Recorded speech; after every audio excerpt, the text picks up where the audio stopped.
వర్షాభావ పరిస్థితుల వల్ల ప్రస్తుతం మహారాష్ట్ర నుంచి వస్తున్న వరద ప్రవాహాన్ని కన్నెపల్లి మోటార్ల ద్వారా ఎత్తిపోసే అవకాశం ఉన్నా రేవంత్ సర్కార్ నిర్లక్ష్యం చేసి రైతులను మోసం చేస్తుందని మంతని మాజీ ఎమ్మెల్యే పుట్ట మధుకర్ అన్నారు. సోమవారం జయశంకర్ భూపాలపల్లి జిల్లా మహదేవ్పూర్ మండలంలోని Kaleshwaram project Kannepalli pump house ను ఆయన పరిశీలించి విలేకరులతో మాట్లాడారు. మేడిగడ్డ బ్యారేజ్ గేట్లు వేసి నీటి నిల్వ చేయకుండానే కన్నెపల్లి పంప్ హౌస్ నుంచి నీటిని ఎత్తిపోసే అవకాశం ఉందన్నారు. జూలై 7న వచ్చిన వర్షాలు లేకపోవడంతో గోదావరి పరివాహక ప్రాంతాల్లో చెరువులు, కుంటలు, కాలువలు నీరు లేక ఎండిపోయి రైతులు వరి నారు మడ్లు అలికే పరిస్థితి కనబడడం లేదన్నారు. కాళేశ్వరం ప్రాజెక్టును రేవంత్ సర్కార్తో కలిసి స్థానిక ఎమ్మెల్యే మంత్రి శ్రీధర్ బాబు నిర్లక్ష్యం చేశారన్నారు. హరీష్ రావు చెప్పినట్టు గోదావరిలో ప్రస్తుతం ఉన్న నీటిని కన్నెపల్లి మోటార్ల ద్వారా వాడుకోవచ్చని, వాటిని వినియోగిస్తే తెలంగాణకు సుమారు 15 జిల్లాలకు నీరందుతుందని ఆయన ఆశాభావం వ్యక్తం చేశారు. ఇప్పటికైనా రేవంత్ సర్కార్ స్పందించి మోటార్లు ఆన్ చేసి నడిపించాలని, లేని పక్షంలో పెద్ద ఎత్తున పోరాటం తప్పదన్నారు. కన్నెపల్లి పంప్ హౌస్ దగ్గర ఈరోజు మనం నిలబడి ఉన్నాం. హరీష్ రావు గారు ఏదైతే కన్నెపల్లి లైవ్ వాటర్ ను తీసుకోవచ్చు, రైతులను రక్షించవచ్చని ఏదైతే నిన్న ఈ సమాజం ముందుంచిందో, ఇవాళ నగ్న సత్యంగా మనకు గోదావరిలో లైవ్ వాటర్ పోతా ఉన్నాయి. దీనికి పెద్ద మేడిగడ్డ గేట్లు వేయాల్సిన అవసరం లేదు. ఈ పంప్ హౌస్ నుంచి మనం ఈజీగా గుంజవచ్చు. పంప్ హౌస్లకి ఒక గేట్ వేయకుండా కూడా నీళ్ళు వచ్చే అవకాశం ఉంది.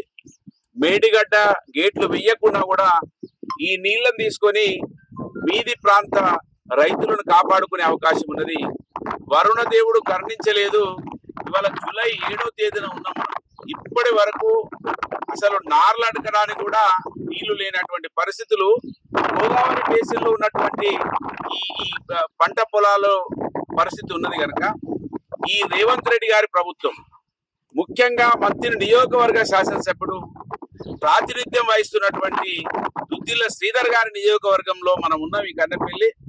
ఆయన ప్రాంత రైతులకు కూడా ఇప్పటి వరకు నీళ్లు లేవు, గ్రౌండ్ వాటర్ పెరగలేదు, బోర్లు నడుస్తలేవు, చెరువులలో కుంటలలో నీళ్లు లేవు.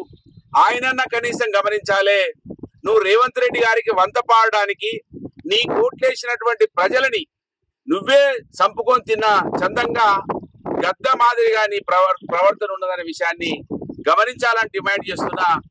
ఇవాళ సుందిళ్ళ దగ్గర, అన్నారం దగ్గర ఈ ప్రాంతం అంతా కూడా నీళ్లు లేక అల్లాడిపోతా ఉన్నారు, తల్లాడుతా ఉన్నారు. రైతులైతే ప్రతిరోజు చూసి ఆకాశం వైపు మళ్ళీ చూసేటువంటి పరిస్థితులు 4 సంవత్సరాల తర్వాత 3 సంవత్సరాలు కేసీఆర్ గారి నాయకత్వంలో కాళేశ్వరం ప్రాజెక్టును వాడుకోవడం వలన గ్రౌండ్ వాటర్ పెరిగి చెరువులలోకి, కుంటలలోకి నీళ్ళు వచ్చి సస్యశ్యామలంగా మారినటువంటి ప్రాంతం, మత్స్య సంపదతోటి కూడా సస్యశ్యామలంగా మరి అనేక మంది కడుపు నిండినటువంటి ప్రాంతం మళ్ళీ ఎడారిలా మారిపోయింది. మన హరీష్ రావు గారు ఏదైతే నేను చెప్పిండ్రో లైవ్ చూపించడానికి నేను ఇక్కడ రావడం జరిగింది.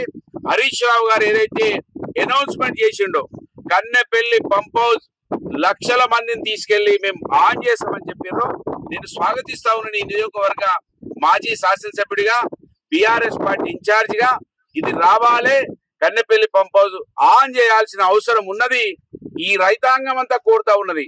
మా భూములు అప్పుడు ఇచ్చినప్పుడు బాధపడ్డం, ఇవాళ మా భూములు ఇచ్చి ఈ ప్రాజెక్టు ఎడారిగా మారిపోతే చూడలేకపోతున్నాం అని బాధపడతా ఉన్నారు. కనుక ఈ కేసీఆర్ గారిని, హరీష్ రావు గారిని ఈ పంప్ హౌస్ లో ప్రారంభం కోసం, ఆన్ చేయడానికి కోసం రావాలని స్వాగతిస్తా ఉన్నాను.